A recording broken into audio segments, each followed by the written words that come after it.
Hey guys, next attempt. It's Celine. It's Friday, the 28th, I suppose, I think. Let me check for a second. Because I personally like to know where it is that I'm at and when it is that I'm at. It has been really tough. Oh my god. I have no clue at this point whether I'll be able to talk to you at this moment in such a way that it's actually worth watching for longer than 5 minutes. Got a crystal, Freedom Code Keeper crystal, really pretty, quite large. It's basically a rock crystal, but it's got this special, it grew in a special kind of way, and it's got special properties, if you like, compared to normal rock crystal, of which I've also got this one here, which has little tourmalines in it. You can see those, right? It's actually quite possible to feel the difference between the two, even though they're kind of in the same spectrum. So they definitely help me to have a bit more focus, have a bit more of a sorry, I just had my drinkies here. To have a bit more of a bit more clarity, about things. Mental clarity, that is. Because the other types, I will just have to wait and see what happens. Although I also feel that I have been doing exactly that for the past week. And I am a bit more at peace with things. But I can't really tell. Do you know what it's like when you've been through all sorts of very deep work, really? And you can tell things are changing, but you're not really in control. I am not in control at all of what is going on in here at all at the moment. And it's kind of scary. And then again, I also am very aware that I suppose I've gotten what I wanted, really. So the reason for all this, especially now, and the reason for the whole past week being like this, is I talked about my astrology research recently on my channel. I have been investigating stelliums in my parents' charts and my own.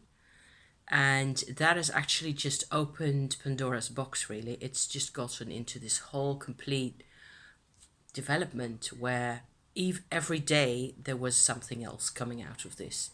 And it started with the stelliums, with the triple combinations of planets in this particular case, for the three of us. And that's still very relevant, but it sort of, it opened the door where I became, because I sort of got a real sense of what it is that this particular stellium, in the case of my parents then, means and meant in their lives. How, what the energy was really of the Mars Uranus Sun conjunction in Aries, at the very end of Aries, and in the case of my mother, of the three, the Sun is actually in Taurus, just over the edge at 1 degree and a bit. So very, very much on the edge between the signs. I got a sense of what this energy means. Mars in Aries, already for you guys who are into astrology, you will know what this means, right? Uranus in Aries, you can look it all up. I won't go into a ton of detail. Let's just say that you can summarize this whole complex by saying very high energy, very ambitious, more than I have ever than I ever thought possible, humanly possible. Got nothing to do with it. Extremely individualistic, goal-getters, ambitious, driven, close to mania, close to obsession kinds of energy. Really, I personally always think that your planets are perfect and you should just find out how to live your life so that you can do your thing and be reasonably happy with everything, and sometimes that takes a lot of doing, I'm my own best example of that because I've just had to figure this whole stuff out. So phase one has been getting to know the stellium as it really is, as it has been for my parents, okay? And because I suddenly got much more of an insight, it looks like I'm actually managing this now. I've been having so many failed attempts at vlogging this week. It was not nice, okay?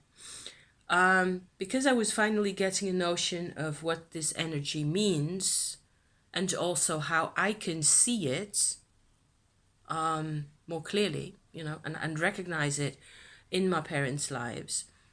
And then from the Stellium handbook that I've already linked in the description of a previous video, I got this really massive sort of a epiphany, really, like a amazing moment of revelation, really, of seeing how my mother was affected by having her stellium in her, this, you know, this particular very ambitious, very driven configuration of planets in her 12th house, how that led directly and from the time she was, from the day she was born, really, to her having a really peculiar kind of relationship with that energy, much more, you know, than normal in the special kind of situation she was in with having this in house 12. Okay, everything just sort of fell into place for me. The things it says in the handbook, the Stellium handbook in question, they stress greatly how a person with any kind of stellium, so any kind of triple or more planet conjunction in house 12, so that can be Venus, it can be Uranus, it can be Jupiter, it can be whatever else. It can also be in any kind of sign. It can be in Pisces, it can be in Aquarius, it can be in Capricorn. See? But those will already be different energies compared to the super ambitious, super, you know, high, volatile, very goal-oriented Aries kind of thing that they had, both of my parents, really, you know. And then that was suppressed. So of course you get big problems. If you have this big an energy and then you stick it into the cellar, it's going to create problems. It's going to create a haunted house, literally. My mother's life has always been a haunted house. This is really scary for me to talk about because I was born from her. I was born from my father as well, who had nearly the same horoscope. But the thing is that there was a difference in the house placements. Okay? So the house where it all happens, that is a set of 12 that looks a lot like a zodiac. Aries, Taurus, Gemini, blah, blah, blah, blah, blah, all around. It's superimposed on your regular chart. If you're familiar with this, you will either appreciate what I'm saying or you will just fast forward, which is also quite fine. I'm trying to make it more or less sensible, you know. If you're new to astrology or you don't even have anything to do with this, this is what it looks like, okay? You have a wheel of 12 different kinds of way of going about things. Then there's another wheel with the same, nearly the same qualities, actually. Actually, it is the same qualities, but it's superimposed on the first one at an angle, almost always, okay? So you get double helpings of everything, everywhere. And it's very tempting and very easy. I still have a nose cold here, so I have to go to sniff, you know, occasionally. It's very you always have double helpings. It occurs sometimes that people actually have the superimposition in such a way that the energies are matched, that they're the same, that number one sign and number one house are actually the same. Aries, you know, and Taurus and blah and blah and blah. That's quite rare, I think. That's very unusual.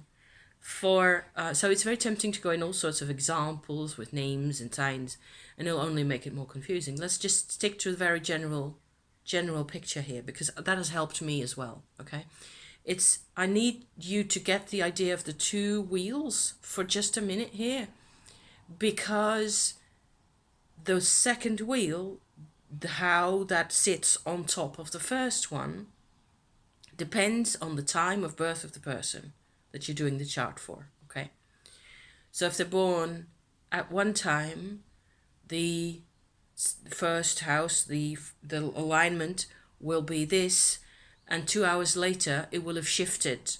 The whole second wheel is turning over the top of the first one during the day, during the 24 hours of this person's actual birthday. Okay, and so the thing is, you have to know a time of birth in order to tell, okay, this person has the second set sit like this. If they're born at 6 o'clock, it's going to look like this. If they're born at 5 o'clock in the morning, it's going to look like this, and so on and so forth. You still with me? I hope.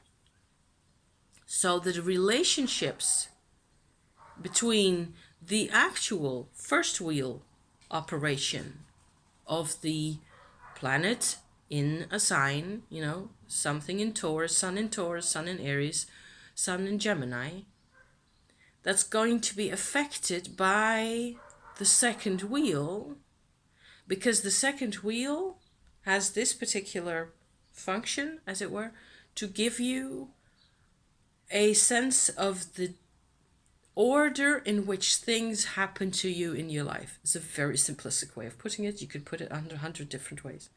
But I think this is kind of helpful. At least it's helpful to me, House number 1, that has the so-called Aries qualities to it. And the second wheel I'm talking about now has the things your life brings you first. So if you have a lot of planets that are actually in, regardless whatever sign in the first wheel they're in, if they're sitting in the second wheel in your house 1, 2, 3, 4, these planets will sort of help you establish a life, with people, with business, with money, with being active yourself. A lot of the first half of this second wheel has to do with how active we are, how proactive we are, and in what fields. This is why astrology is so complex, because we are complicated persons, complicated creatures, so to say.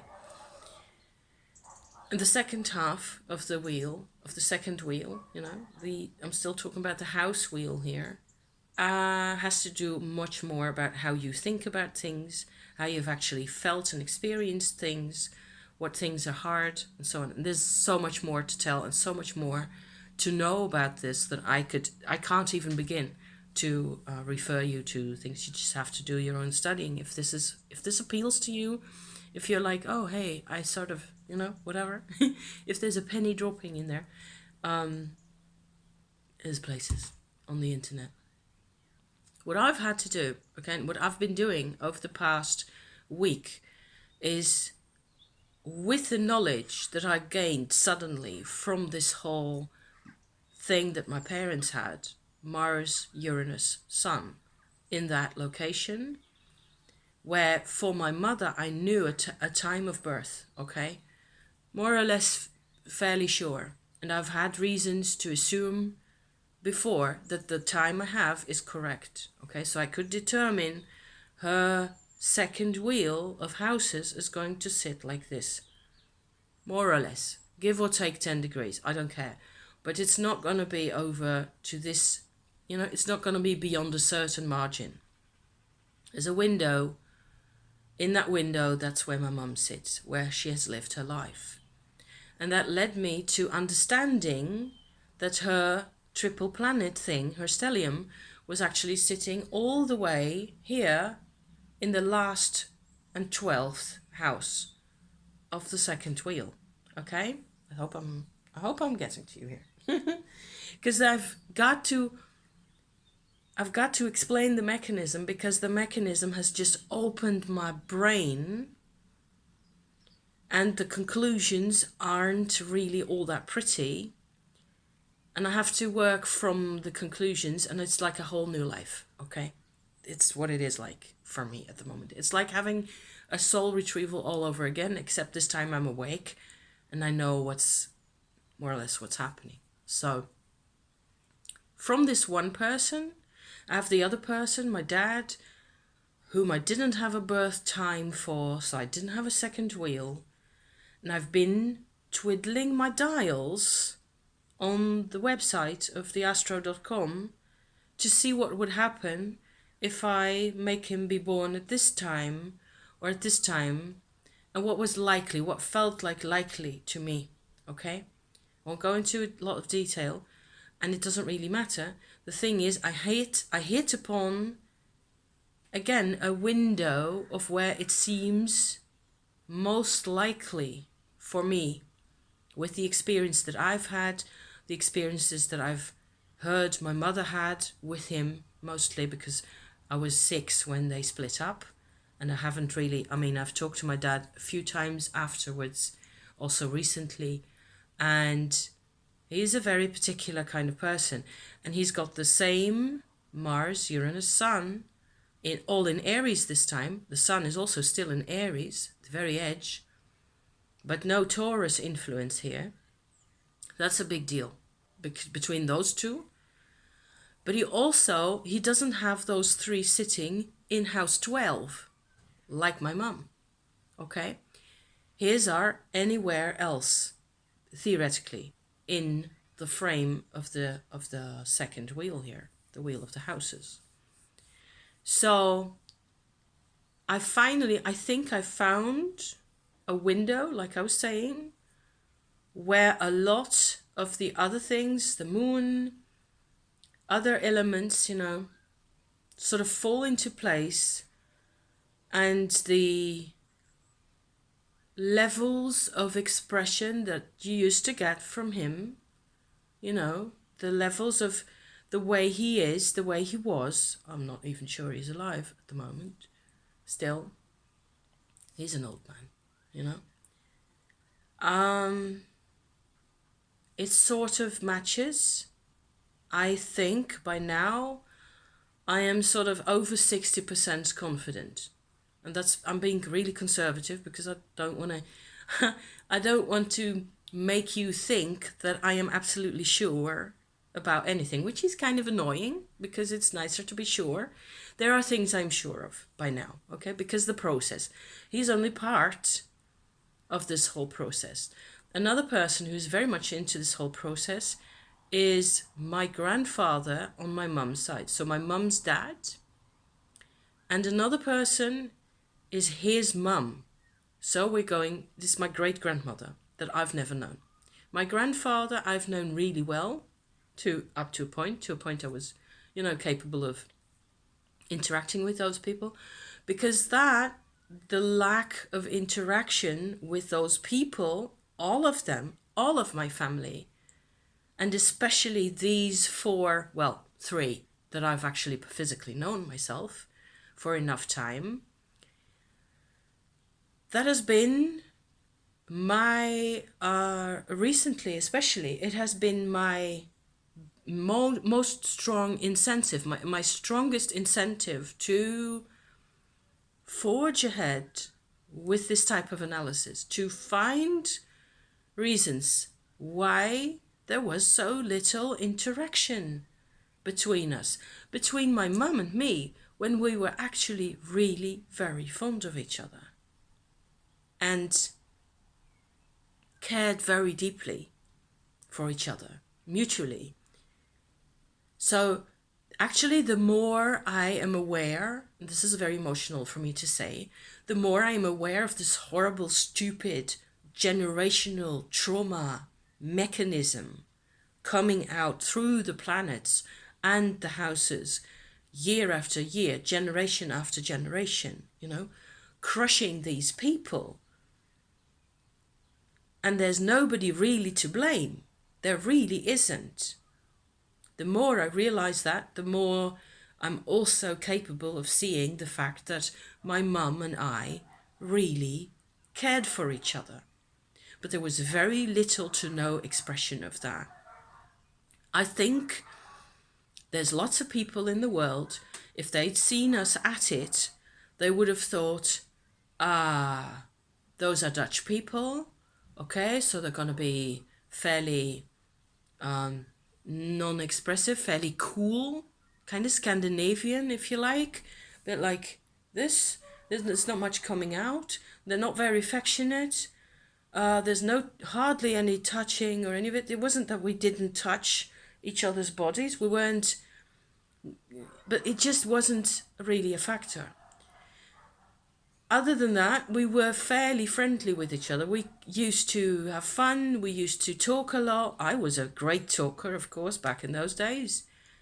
And she was an intelligent woman, and you could really have a nice conversation with her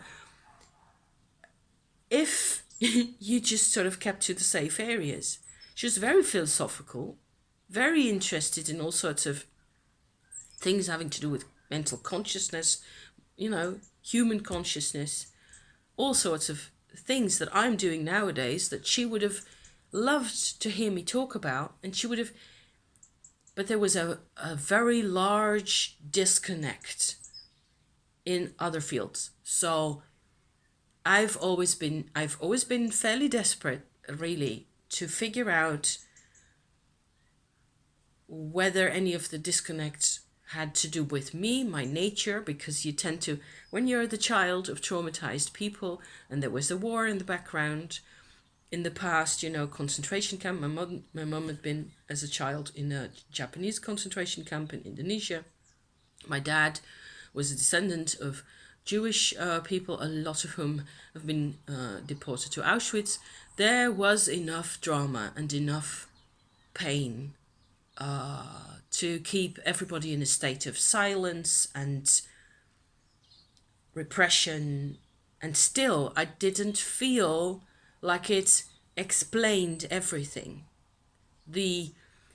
My life up until 2 days ago or so has been fragmented, where each and every person seemed to have their own little universe. Maybe this is an idea that you can sort of relate to. My granddad had his own little universe. My cousins, my other people that I've known, everybody in this whole family tree that I belong to, everybody had their own little world that they only knew the mechanisms of. They knew the rules. I keep going like this. I don't know why that is. Like curls, like that. I don't know. They had their own thing, and it never matched anybody else's thing. Never. My mum and her dad were both Taurus signs. They should have gotten, I think, along. There's quite a few Tauruses in the whole of that family. Her elder brother and my cousin, so his daughter, on and on. My great grandma, his mother, my grandpa's mother, was also a Taurus. It's full of Taurus. They should have gotten along. They should have gardened. They should have done Taurus things together. Gone to the market and bought parsley is one of the things that comes to my mind. I'm doing that, the whole time. And they didn't. They were each isolated from the other, and it was terrible. And I felt that it sucked.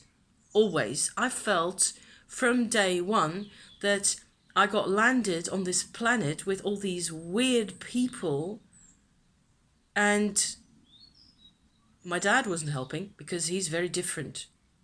He's not into markets and parsley in the slightest, or gardening, I think, for that matter.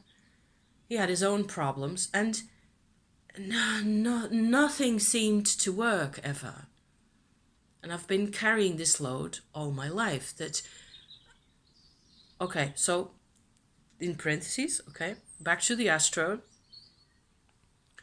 From determining my windows for several people, including my grandpa. My great-grandmother, I have not done the twiddling of the dials for, because I have not known her personally at all. She was gone before I was born, long before I was born. And my grandmother, so my grandfather's wife and mother of my mother, okay, was another very important person in the whole family tree business here, and a direct connection to me. I have a few stories, I have a few photographs, and I have a complete birth record. Yay me! For once, I don't have to do any twiddling of the knobs, because I actually have a birth record where it says she was born at whatever it was, 11 in the morning, something, 5 o'clock in the morning, I don't know. I don't know it by heart because I got it all in my big file ordner here, my big pack of charts. I have printed out so many charts, you have no idea.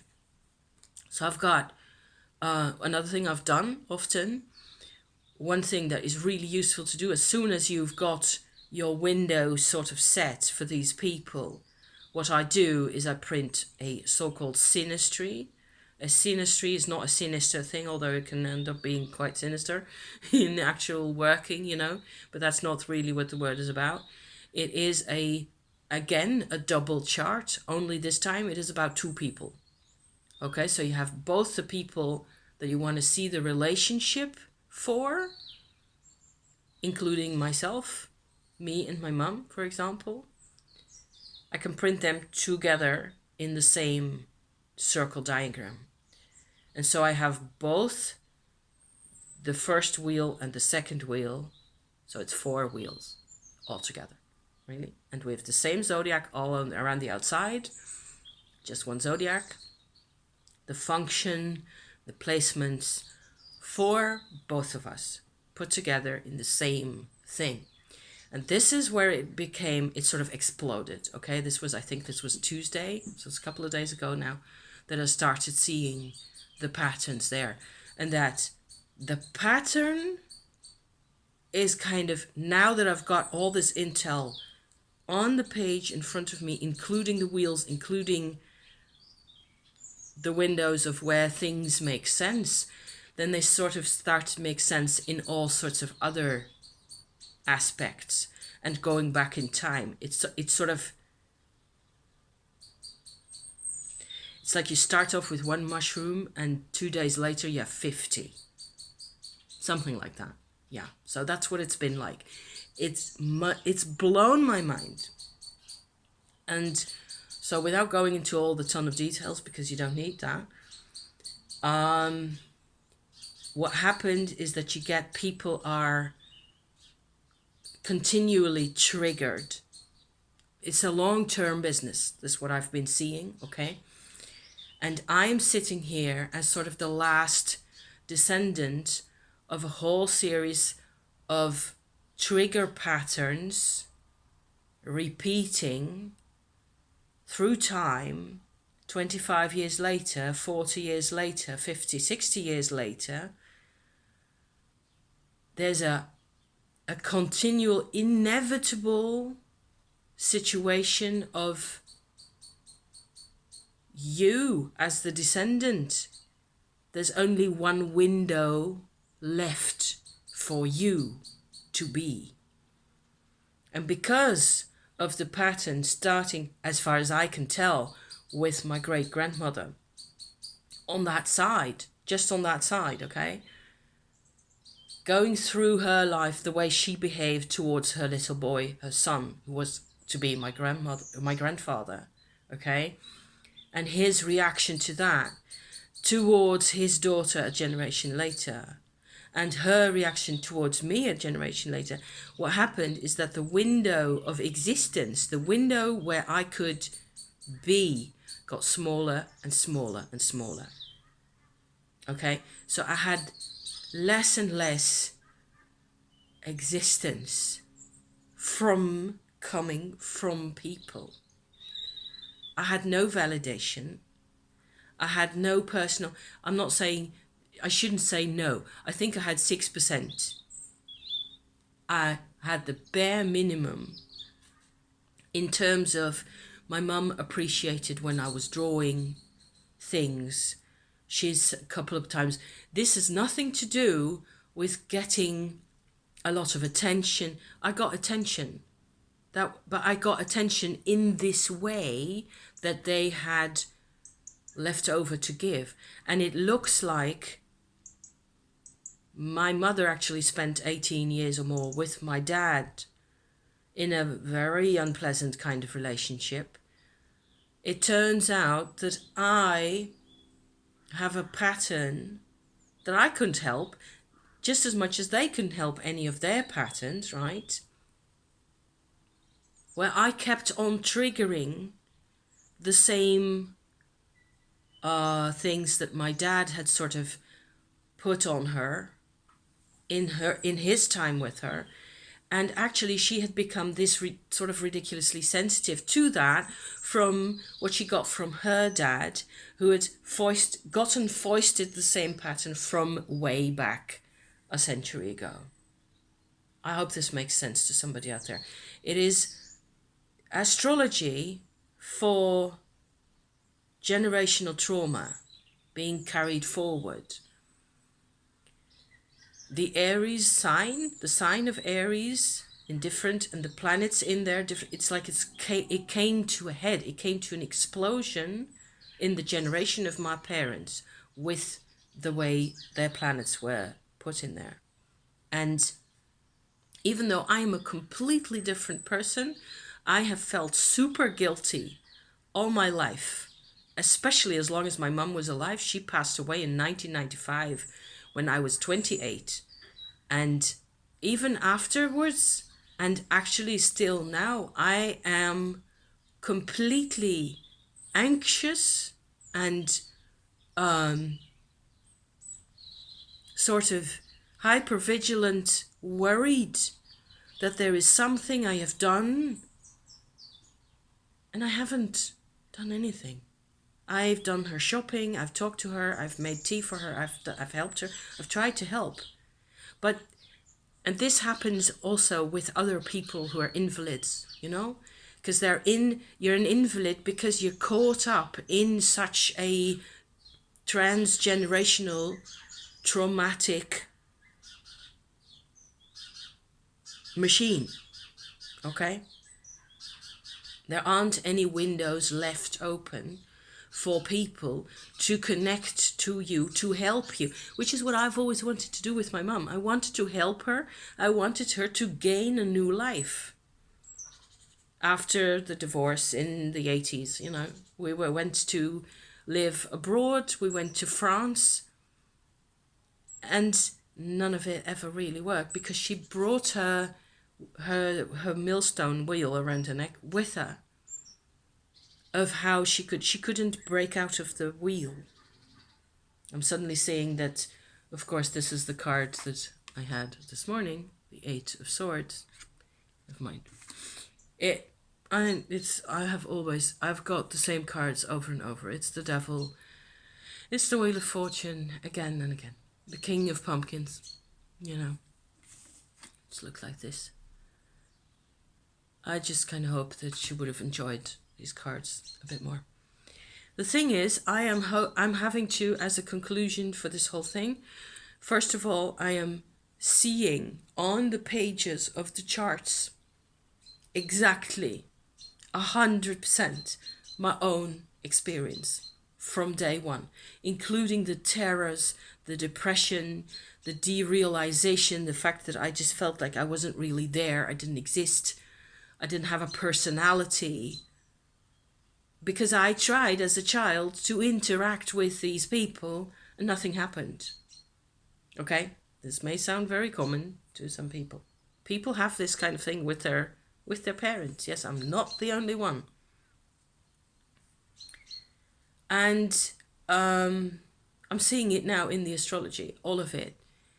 And I've broken out of the mold, I suppose, in 2015, basically, when I did my whole soul retrieval experience.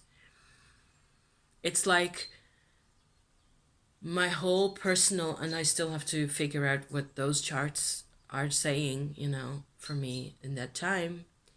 there's more to be had out of this in the terms of where I go back to myself now. Okay, so as a psychotherapeutic sequel to this whole thing, now that I've sort of I have the proof that I wasn't nuts and I wasn't crazy all those years with trying to claw at the world, trying to figure out who I'm supposed to be. Now I have to sort of rebuild a sense of self that I don't really know at this point where it comes from, what that really means, what it means to be awake and alive for me. You'll have to see, I'll have to wait and see what happens there. I am tending to be really obsessive, which is not surprising, about all this, all these planetary patterns and the house patterns and all the rest of it.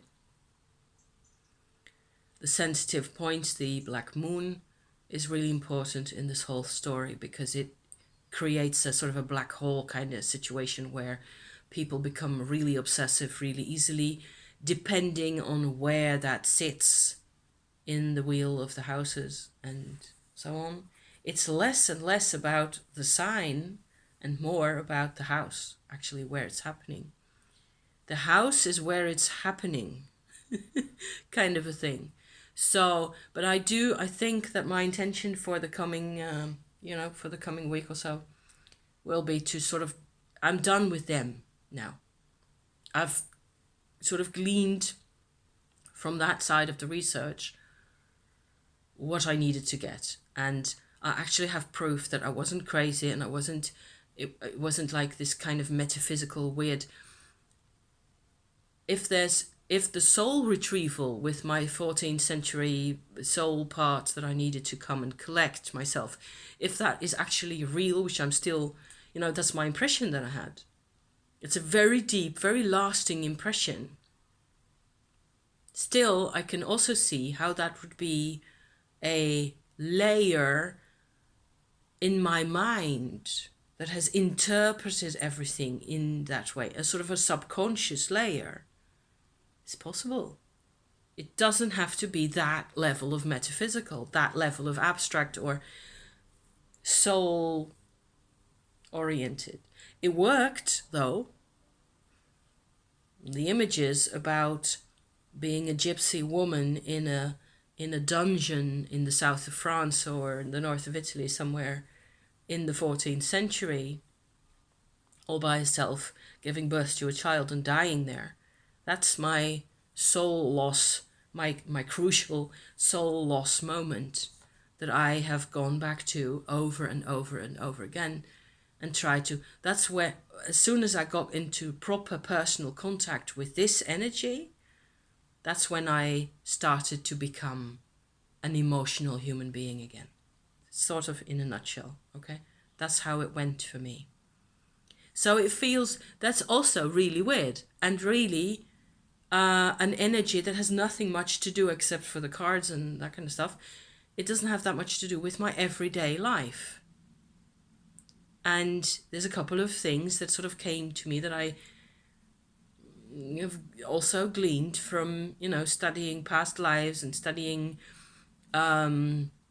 gypsy population movements, migration from India into Europe in the Middle Ages and that kind of stuff. There's been stuff there that I feel strongly connected to. Only a couple of, again, windows of sort of lines of experience that I'm actually personally feel like I am connected to. It feels really real to me, even if I talk about it now.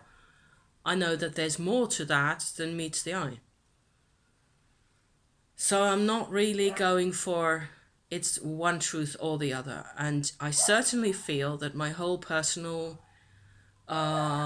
story of not connecting to the family I was born in, which is very normal, I think, is really part of a larger scheme of things somehow.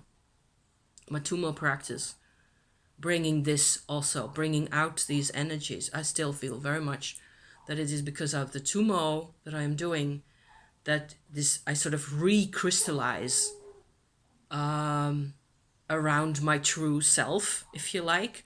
Only I am also observing the thing from the outside, looking at things from the outside, and scratching my head.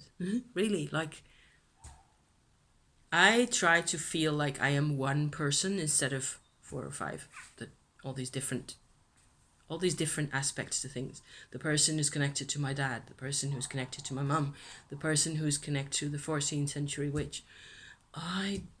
The person who's here talking to you.